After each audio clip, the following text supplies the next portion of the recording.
ദുബായിൽ റോഡ് അപകട മരണങ്ങൾ കുറഞ്ഞുവെന്ന് റിപ്പോർട്ട്. 18 വർഷത്തിനിടെ അപകട മരണങ്ങളിൽ 90% കുറവ് രേഖപ്പെടുത്തി.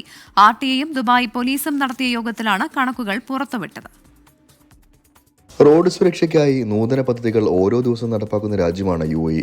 ഈ പദ്ധതികൾ ഗുണം ചെയ്യുന്നതായാണ് പുതിയ കണക്കുകൾ സൂചിപ്പിക്കുന്നത്. കഴിഞ്ഞ 18 വർഷത്തിനിടെ ദുബായിൽ റോഡ് അപകടങ്ങളിൽ സംഭവിക്കുന്ന മരണങ്ങളിൽ 90% കുറവ് വന്നതായാണ് കണക്കുകൾ വ്യക്തമാക്കുന്നത്. RTA-യും ദുബായ് പോലീസും സംയുക്തമായി നടത്തിയ ദുബായ് ട്രാഫിക് സേഫ്റ്റി സ്ട്രാറ്റജി 2022-26 അവലോകന യോഗത്തിലാണ് ഇക്കാര്യം അറിയിച്ചത്. ദുബായ് റോഡ് സുരക്ഷാ നയത്തിന്റെ പുരോഗതി അവലോകനം ചെയ്യാനും 2024 റോഡ് സുരക്ഷയുമായി ബന്ധപ്പെട്ട് നടത്തിയ പ്രവർത്തനങ്ങൾ പരിശോധിക്കാനുമായിരുന്നു യോഗം നടന്നത്. 2007 1 ലക്ഷം പേരിൽ 21.7% റോഡ് അപകട മരണനിരക്കുകൾ കഴിഞ്ഞ വർഷം 1.8 കുറയ്ക്കാൻ സാധിച്ചതായി യോഗം വിലയിരുത്തി. RTA chairman Mattar Al Tayer, Dubai police commander in chief lieutenant general Abdullah Khalifa Al Marri എന്നിവരുടെ അധ്യക്ഷതയിലായിരുന്നു യോഗം നടന്നത്. ഗതാഗത സുരക്ഷ വർദ്ധിപ്പിക്കാൻ പോലീസുമായി സഹകരിച്ച് നടപ്പാക്കുന്ന പദ്ധതികളെ അൽ തായർ പ്രശംസിച്ചു. 24 ദുബായ്.